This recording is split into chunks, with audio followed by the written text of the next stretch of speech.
পরের দিন সকালবেলা। নতুন এক দিনের সূচনা। বেলা কতই বা হবে? 7টা কি 7:30। অন্যদিন ভোরের আজানের পরপরই চৌধুরী নিবাসে একে একে সবাই উঠে পড়েন, দৈনন্দিন কাজ শুরু করেন। রান্নাঘরে হুটোপুটি লেগে যায়। কিন্তু আজ নীরবতায় ছেয়ে আছে চৌধুরী নিবাস। ভোরের দিকে বাড়ি ফেরায় কেউ উঠতে পারেনি, তবে একজন মানুষ ঘুমানো তো দূর, স্থির হয়ে বসতে অবধি পারেননি। বুকের ভেতরটা আফসোসে দুমড়ে মুচড়ে যাচ্ছে ওনার। নামাজে বসে অঝরে কেঁদেছেন। বুকটা যেন তীব্র যন্ত্রণায় কুঁকড়ে যাচ্ছে সময়ের সঙ্গে পাল্লা দিয়ে। দীর্ঘদিন চেপে রাখা আফসোস নতুন করে ক্ষত দগদগে করে তুলেছে। আর ওনার আফসোসের আরেক নাম ইয়াসির। হ্যাঁ, সত্যি সত্যি ওনার আফসোসের নাম ইয়াসির। আগে তার জন্য যতটা না আফসোস হতো, আজকে তার থেকেও বেশি হচ্ছে। বাবা তো দূর, নিজেকে ব্যর্থ একজন মানুষ বলে মনে হচ্ছে। ছেলে আজ ওনাকে বাবা বলে ডেকেছে, তাও প্রথমবার। তাও কেন বলেছে? কারণ উনি তার কষ্টের মাত্রা বাড়িয়ে দিয়েছে। শুদ্ধ শীতল কবুল বলার মুহূর্তে অসহায় চোখে বারবার তাকাচ্ছিল ছেলেটা। ছোট বাচ্চাদের মতো ঠোঁট কাঁপিয়ে কান্না আটকানোর চেষ্টা করছিল।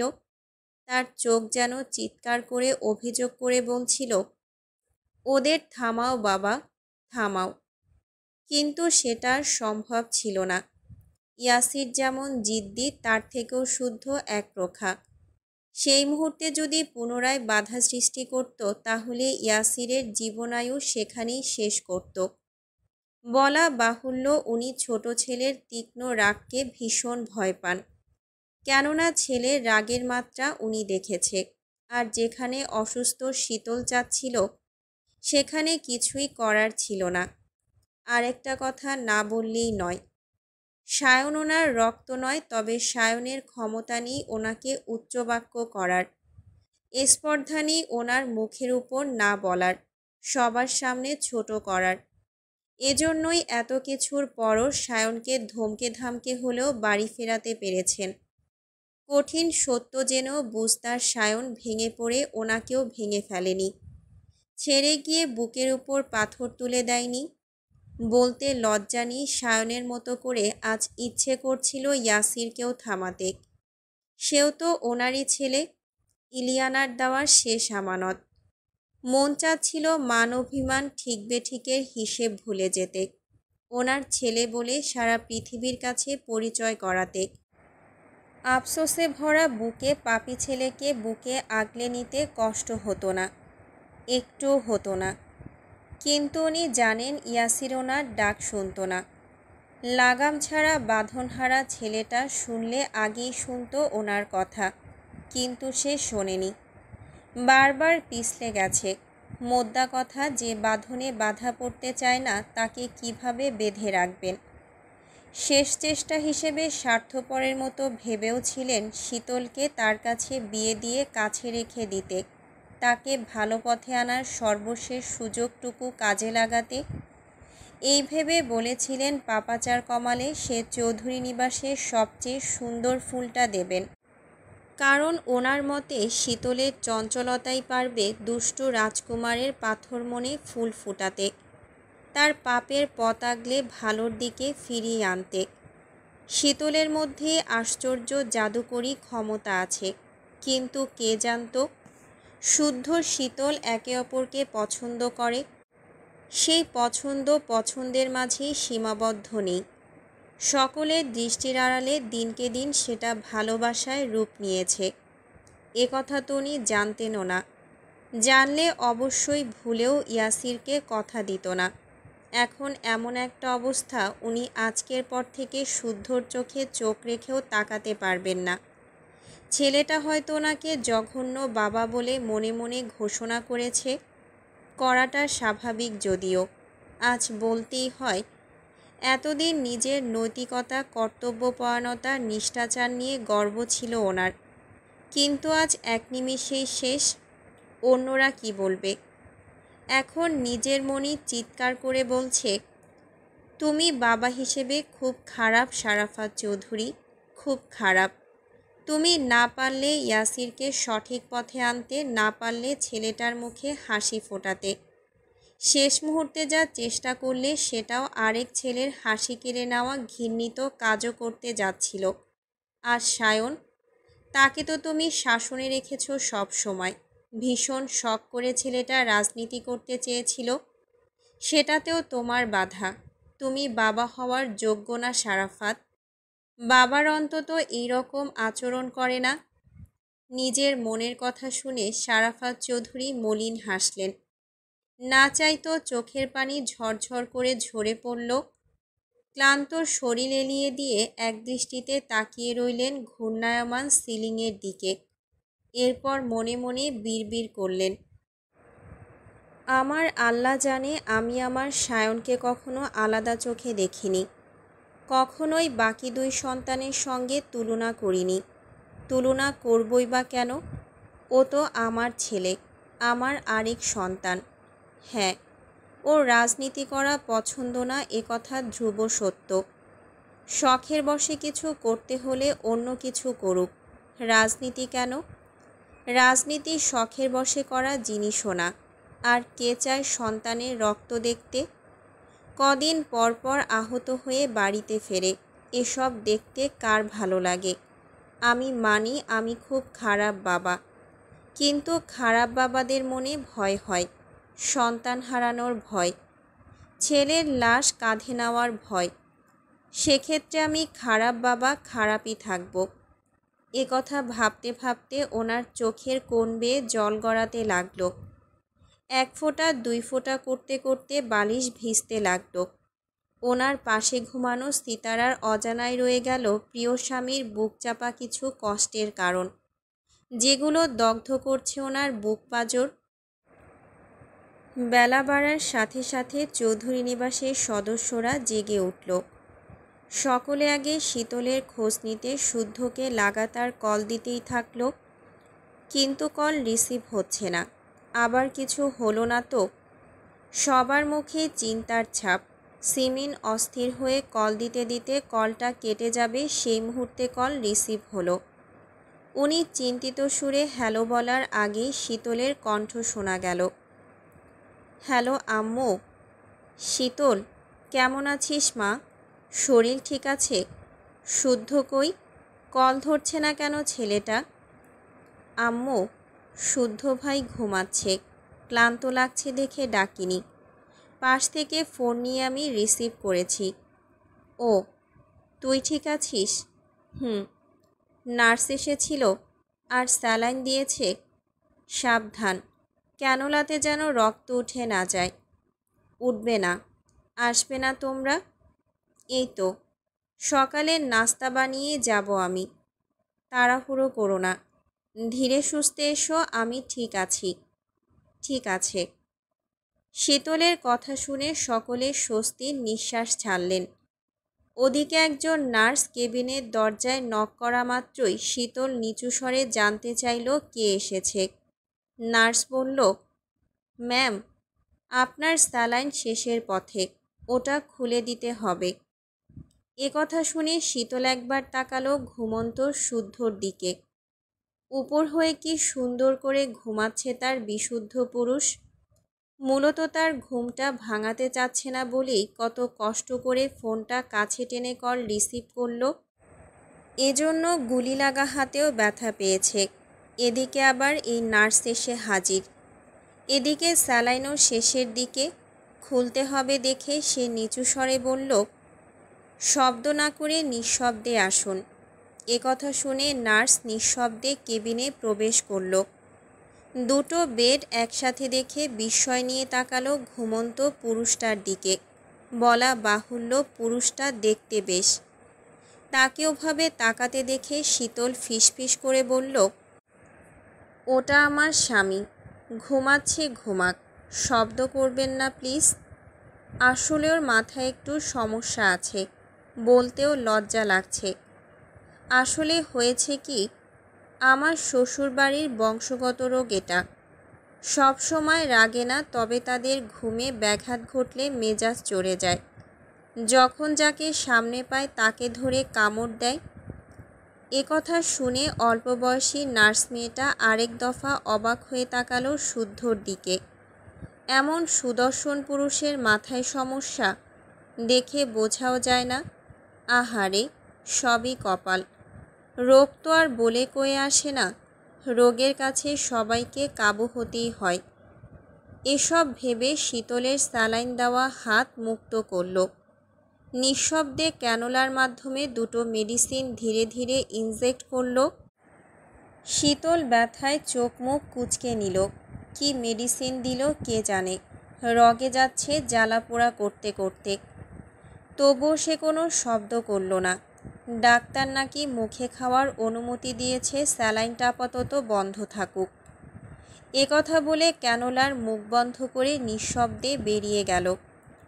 উনি যেতেই শুদ্ধ চোখ খুলে শীতলের দিকে তাকিয়ে রইল। শীতল ওর তাকানো দেখে মিষ্টি করে হাসল। গুড মর্নিং সোয়াইপ শুদ্ধ, বিয়ের প্রথম সকালে অনেক অনেক ফুলের শুভেচ্ছা রইল। শুদ্ধ কিছুই বলল না, সেভাবেই তাকিয়ে রইল। আবার তাকে জ্বালানোর কাজে লেগে পড়েছে। কি যেন বলল, সে নাকি পাগল, যাকে তাকে ধরে কামড়ে দেয়। ব্যাঙাচির ঘরে ব্যাঙাচি আর ভালো হবে না। শীতল ভাবল এক্ষুনি ধমকে উঠবে, কিন্তু শুদ্ধ সেটা করল না, বরং গর্দন দিয়ে চলে এলো শীতলের খুব কাছে। বিনা বাক্যে শীতলের গলায় ডুবিয়ে বলল, জ্বালাতে খুব ভালো লাগে তাই না? হতবম্ব শীতল কোনো কথা বলতে পারল না, লজ্জা পেল বটে। তবে কিছু একটা বলা উচিত ভেবে বিড়বিড় করে বলল, খুব। আমি জ্বালালে সহ্য করতে পারবি? ক্ষুধা লেগেছে, কিছু খাবো। একথা শুনে শুদ্ধ চট করে মুখ সরিয়ে উঠে দাঁড়ালো। এদিক ওদিক দেখে ফোন খুঁজে কল করল কাউকে। নাস্তা আনতে বলে নিজেও উঠে পড়ল। মিনিট পাঁচেক পর হাসান নাস্তা নিয়ে আসলে দুজন মিলে বেড আরেক স্থানে রাখল। হাসান সারা রাত হসপিটালে ছিল, এখন ফিরবে বিধায় বিদায় নিয়ে বেরিয়ে গেল। শুদ্ধ শীতলকে যতটুকু পারল ফ্রেশ হতে হেল্প করল। তারপর নিজেও খেলো, শীতলকেও খাইয়ে দিল। এর কিছুক্ষণ পর সিমিন, সিতারা, স্বর্ণ আর সায়ন এলো। শুদ্ধ ভাইয়ের সাথে ইশারা করে বেরিয়ে গেল। পরক্ষণেই ফিরে এসে শীতলকে বলল, একটা কাজে যাচ্ছি, ফিরতে লেট হবে। একথা বলে সে বেরিয়ে গেল। কোথায় যাচ্ছে, কেন যাচ্ছে সেসব কিছুই বলল না। সারাদিন কোনো খোঁজও পাওয়া গেল না। ফিরল একেবারে মধ্যরাতে, তখন শীতল ঘুমাচ্ছিল। বিকেলের দিকে সাফন চৌধুরী এলে সিমিন আর সিতারাকে ওনার সাথেই বাড়ি পাঠিয়ে দিল সায়ন। সে আর স্বর্ণ হসপিটালে থাকল। শুদ্ধ ফিরলে তারা দুজন বাইকে করে নিজেদের মতো সময় কাটিয়ে বাড়ি ফিরল।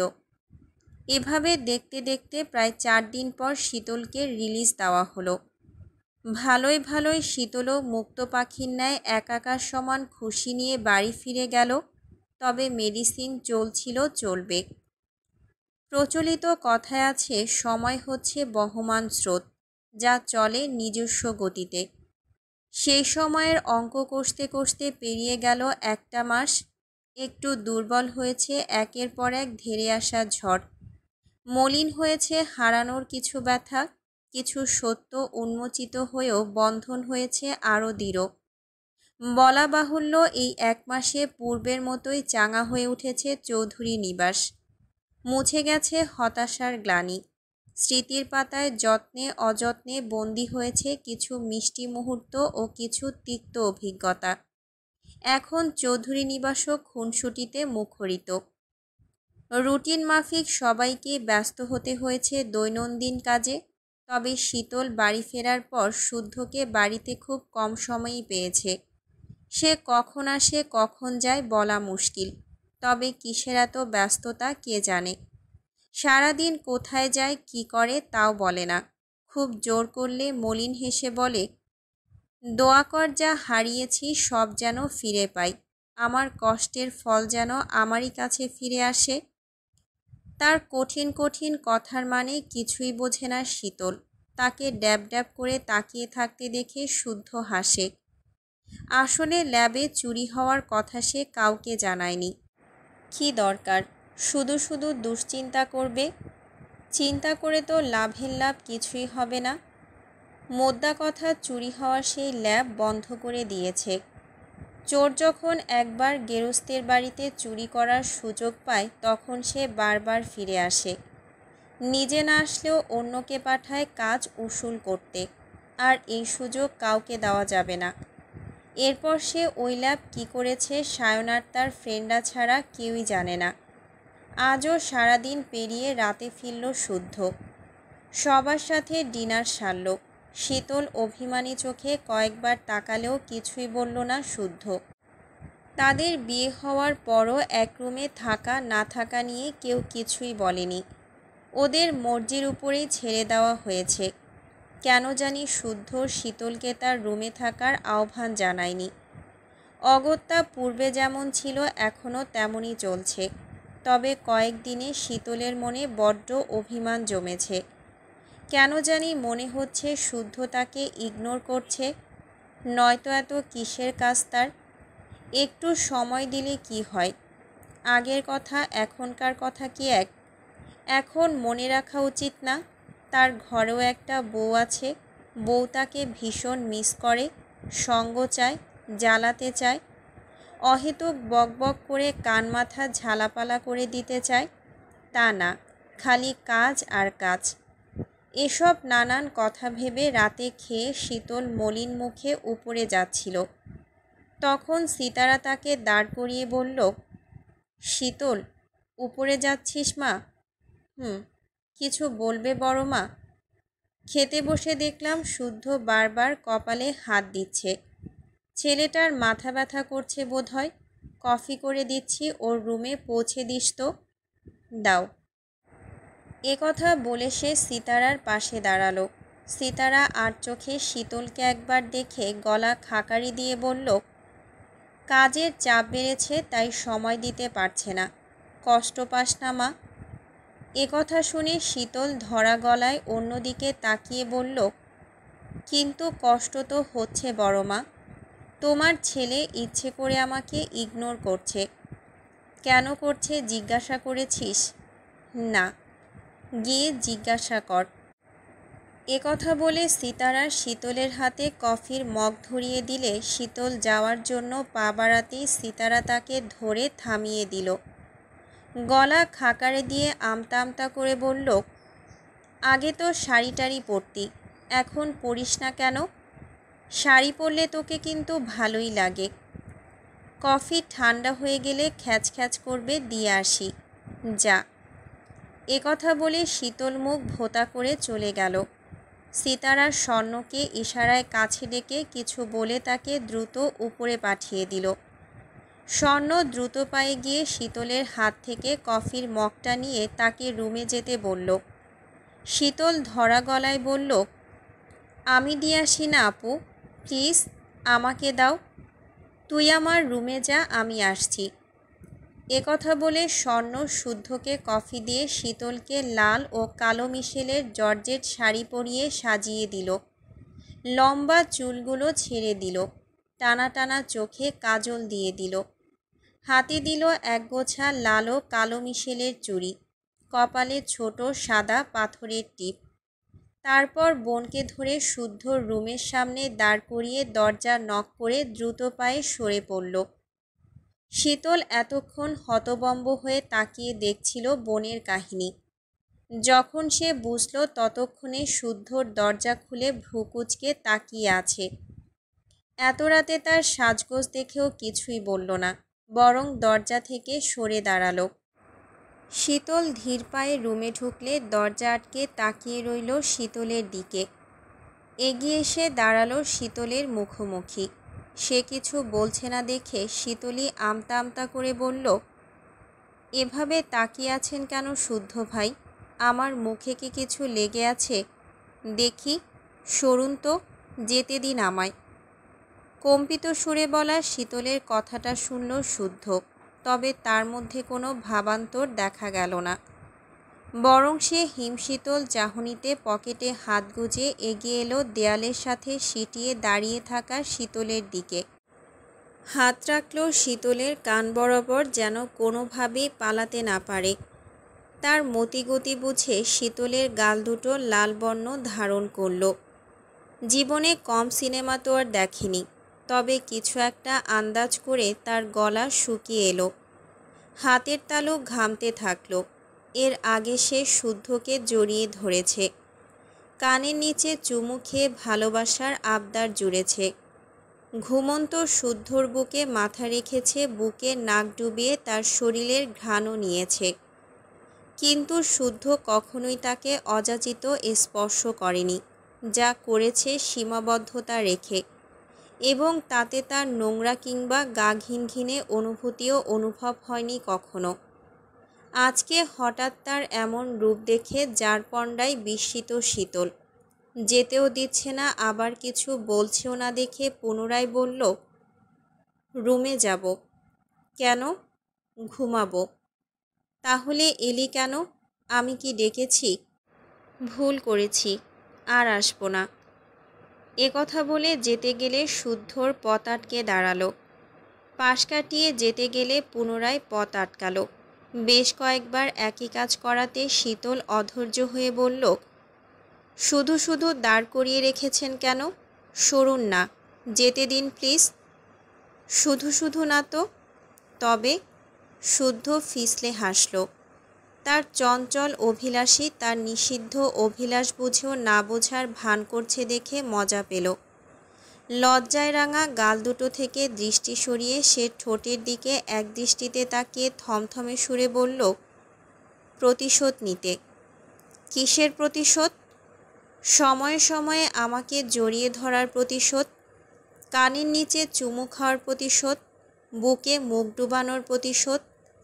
মোদ্দা কথা, আমার সঙ্গে যখন যা করেছিস আমি এখন সেসবের প্রতিশোধ নেব। প্রস্তুত হন ওয়াইফি। বিশুদ্ধ পুরুষের মুখে এমন অশুদ্ধ কথা শুনে শীতল হতবাক হয়ে গেল। মুখ কাচুমাচু করে পালানোর পথ খুঁজল, গাইগুই করে ছেড়ে দেওয়ার বাহানা দেখালো। শুদ্ধ থমথমে মুখে তার সব তালবাহানা দেখল, বুঝল। এরপর আচমকা শীতলের দুই গাল চেপে ধরে ঠোঁটে ঠোঁট বসিয়ে কয়েক সেকেন্ডের ব্যবধানে ছেড়ে দিল। শীতল কোনো প্রতিক্রিয়া দেখানোর আগেই পুনরায় শক্ত করে তার ঠোঁটে গালে গলায় চুমু খেয়ে বলল, তোকে এভাবে কখনো আদর করেছি? শুদ্ধর থমথমে কণ্ঠস্বর আর ঘটে যাওয়া ঘটনায় বেচারার শকড। সে অবস্থায় শুদ্ধ ধমকে পুনরায় জিজ্ঞাসা করলেও কিছুই বলতে পারল না। তখন শুদ্ধ তাকে তৃতীয়বারের মতো একইভাবে চুমু এঁকে ছেড়ে দিয়ে বলল, এভাবে কখনো আদর করিনি, আর করবও না। আমার এত লোভও নেই। তবে ভদ্র আছি, থাকতে দে, নয়তো অনুষ্ঠানের অপেক্ষার করা হবে না।